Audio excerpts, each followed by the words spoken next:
of thermal engineering, in which we were looking for thermodynamics, the fundamentals of thermodynamics. Up till or in last lecture, we have seen what is point function, path function, and different definitions like volume, density, specific volume, temperature, what is absolute temperature, conversion of temperature in, that is, degree Celsius to Kelvin, degree Celsius to Fahrenheit, etc.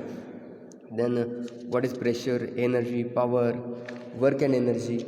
Then when work is positive, if work is done by the system on the surrounding, then it is positive. If work is done by the surrounding on the system, then it is negative. Then it is work is high grade energy because it can be converted into any form of energy. Then what is heat transfer and energy transfer, that is uh, how the energy is transferred or heat energy is transferred in the form of or by convection, conduction and radiation. Then similarity between heat and work, both are the path function. Then system possesses energy. Then the difference between heat and work. Okay, let like occurs due to temperature. Heat is occurs due to temperature difference. Work is due to motion. uh, there is no transfer of there is no restriction in heat transfer, but for stable system heat transfer is zero. Low grade energy is heat, high grade energy is work. All these things we have seen up to last lecture. Now from today we are going to see uh, we are going to see potential energy, kinetic energy, internal energy, and furthermore enthalpy, entropy, different laws of thermodynamics. So let's start with what is potential energy. Potential energy, it is the energy, it is the energy possessed by the body due to its molecular arrangement. We can see over here potential energy, it is the energy possessed by the body due to its molecular arrangement. Then kinetic energy, it is the energy, okay, kinetic energy is the energy possessed by body when it is in motion. Kinetic energy due to its motion. Then internal energy, what is internal energy? Internal energy of substance may be defined as the algebraic sum of internal kinetic energy and the internal potential energy of its molecules. Okay, then or total internal energy can also be explained as total energy or summation of kinetic energy and the potential energy of the molecule of the system.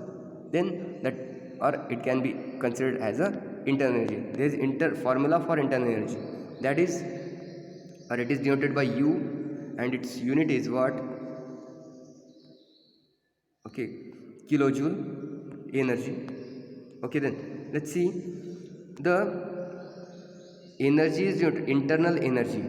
Internal energy is nothing but the summation of kinetic energy and potential energy of molecule, and which can be given as delta U, that is its notation. Internal notation of internal energy is U. So delta U is equals to m cv T1 minus T2, where m is mass of the molecules, cv is the specific heat at constant volume cv, and then T1 and T2 are the initial and final temperature of the system respectively.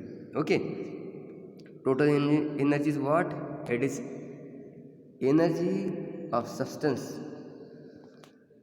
or summation of the kinetic energy and potential energy of the substance. Okay, then flow work. Flow work, what is flow work? The working substance pushes in and out of the system, okay, of the device. The work done in causing such motions is a flow work, and this flow work is taken into consideration into account in energy balance of open flow system. Okay, so what is flow work in the system? If substance is pushes in and out of the device, then the work is considered as a flow work. Okay, then this is nothing, or this accounts the energy balance of the open system. that is pressure into volume. You can see the formula of flow energy, that is flow energy is equals to pressure into volume. Pressure is in Newton per meter square and volume is in meter cube. Then next one is enthalpy. Okay, next one is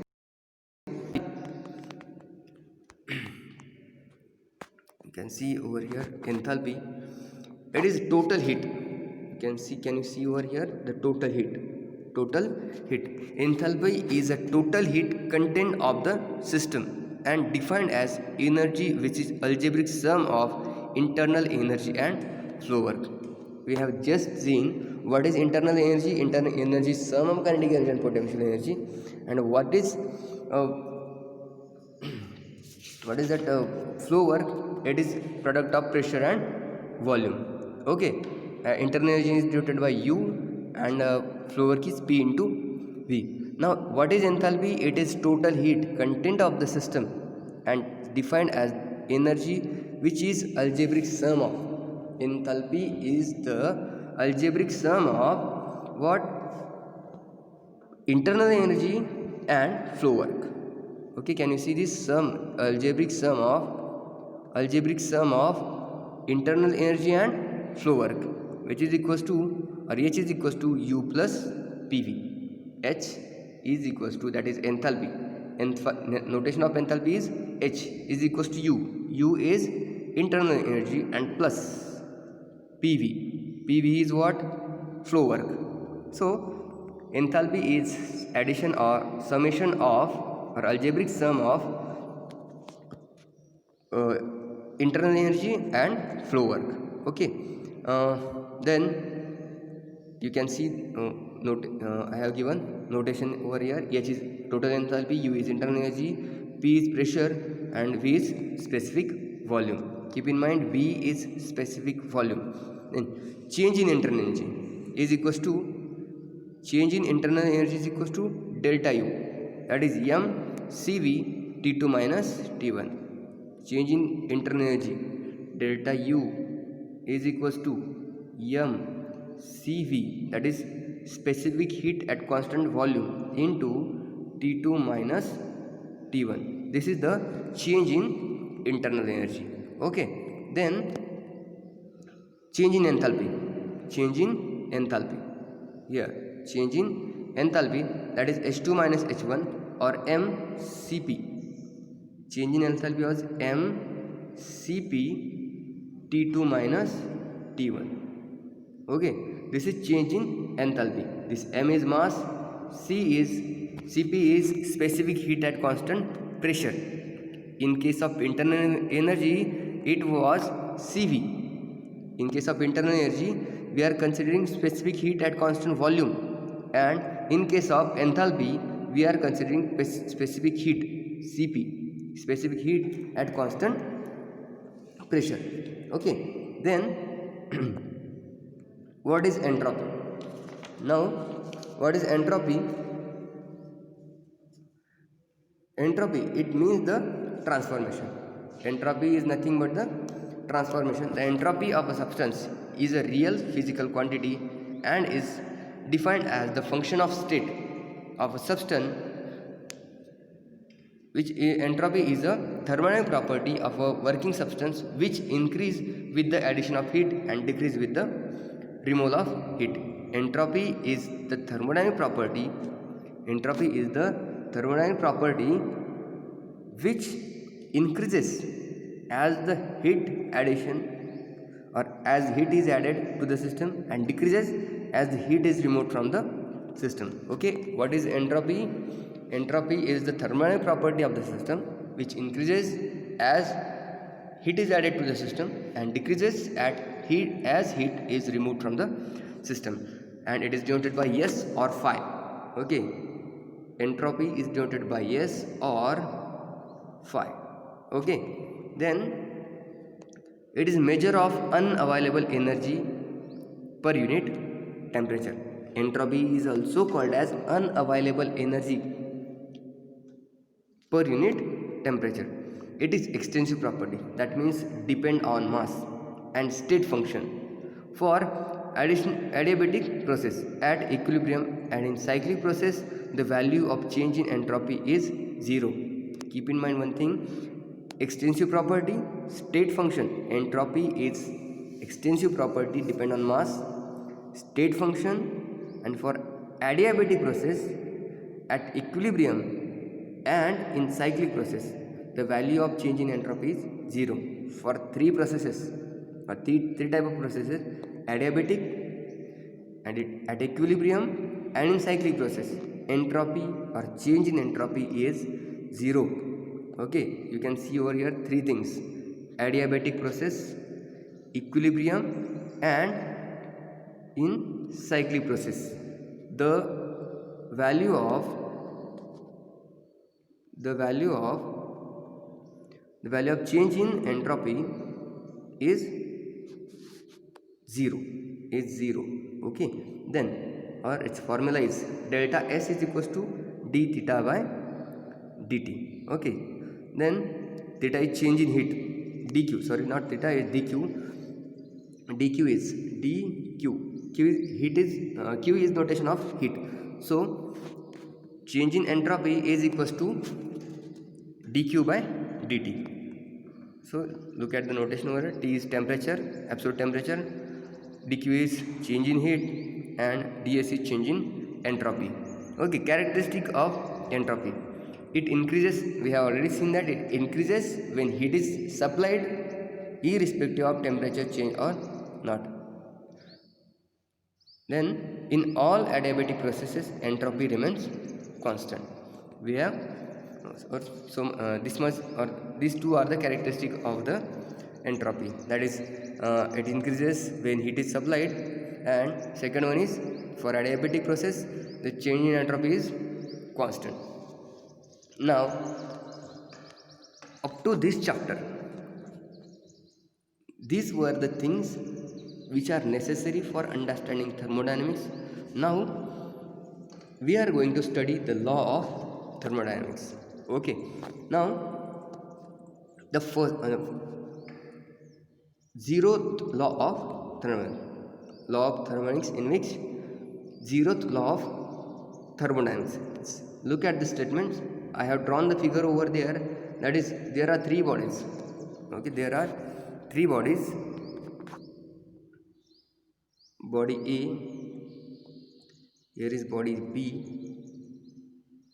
and body C.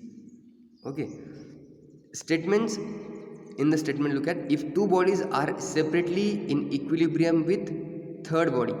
Okay, that means body A is in equilibrium with C and body B is also in equilibrium with C. That means these two bodies A and B are separately in equilibrium with C. Then the body A and B are in equilibrium or in thermal equilibrium with each other. Okay, can you see this?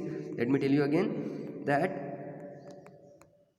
if body A is in equilibrium with C and B is also in equilibrium with C, then A and B are also in equilibrium with each other.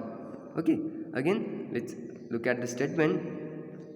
If two bodies are separately in thermal equilibrium with the third body, then they must be in thermal equilibrium with each other. Okay, this is the first or zeroth law of thermodynamics. Okay, this you can look over here, figure here also given over here. Now first law of thermodynamics. First law of thermodynamics, look at this statement is given over here. Total energy of an isolated system execute in a cycle is constant, or you can say that total energy of isolated system remains constant. Okay, that means our earth is isolated. Like example, for our earth is isolated from the universe. We have our environment and earth. The total energy of our earth is always constant. It will never increase or will never be decreased. Okay, then further, the first law states that work transfer is equal to the heat transfer and does not place any restriction on the direction of flow, but the reversal of process not violate the first law. Okay, let me explain this statement. The first law states that the work transfer is equal to the heat transfer and total heat transfer is equal to work transfer. There is no restriction on direction. That means heat can be converted into work and work can be converted into heat, and work can be also converted into heat. But in practice this is not possible. Okay, because there are losses. Okay, first law states that for isolated system total energy is constant. First law states that the total energy of isolated system is constant. That means the energy remains conserved. Okay,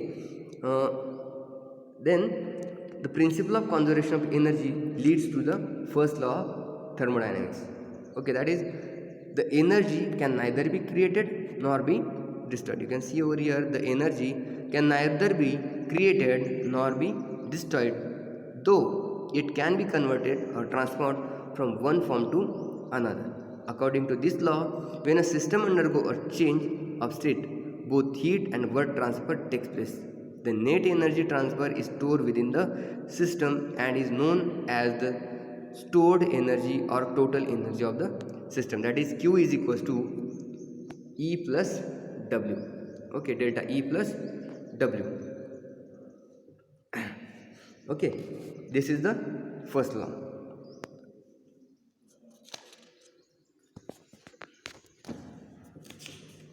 Then limitation of first law.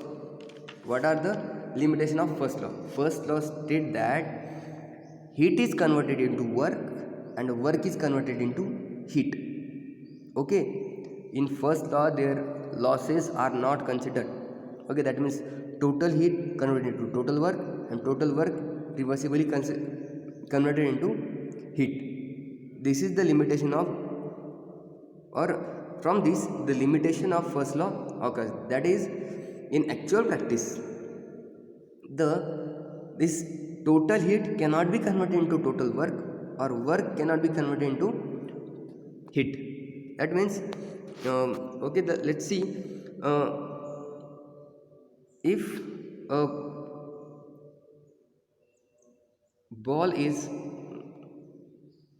if a ball is falling from height h, it will gain as it is dropped from this height, then it will have some kinetic energy over here. Okay, then if it's same kinetic energy, if ball is thrown through that height or up to that height, it will not reach. It will attain some height less than the previous one. Okay, this is the statement of, or this is the limitation of first law. Or example is also given. If we drive a car on the hill, we will lose some fuel. Okay, we will have to spend some fuel. But if the same car is taken down again to the bottom of that mountain, then we will not have the fuel which we have spent. Okay, therefore the first law do not hold good over here. That means heat can be converted into work, but total work cannot be converted into heat. Okay, therefore now let's see the limitation of the first law. The first law states that work transfer is equal to heat transfer and direction or does not place any restriction on the direction of the flow of process, but the reversal is not followed by the law. That means heat can be converted to work, but work cannot be converted into the heat. Okay, it states that the equivalence of different forms of energy and make no restriction between different forms of energy. These are the two limitations of first law of thermodynamics. Now second law of thermodynamics, there are two statements given by Kelvin Planck statement and Clausius statement. For this second law of thermodynamics, let's see that Kelvin Planck statement. It is impossible to construct an heat engine working in a cyclic process whose sole effect is to convert all the heat supplied it into an equivalent amount of work. What is Kelvin Planck statement? It states that it is impossible to construct an heat engine which convert total heat into equivalent amount of work. Okay, this is the Kelvin Planck statement. And now Clausius statement. What is Clausius statement? It is impossible to construct a heat pump to work in cyclic process whose sole effect is the transfer of heat from a body at lower temperature to higher temperature. Okay, this is the Clausius statement. What is Kelvin Planck statement? It is impossible to construct a heat engine which convert total heat into work. And what is Clausius statement? It is impossible to construct a heat pump which can pump a heat from from a body at lower temperature to a body at higher temperature without any work or without providing work. Or it is impossible for a heat pump to flow from a body at lower temperature to body at lower temperature without the aid of external work. Okay, you can clearly understand from the Clausius second statement, it is impossible. Second statement is over given. It is impossible for heat to flow from a body at lower temperature to a body at higher temperature without any external work. Okay, these were the Clausius statement. Now, as second law of thermodynamics, in this law, we have two statements. We have to see the equivalence between two statements, which will be discussed in next lecture. Thank you for today.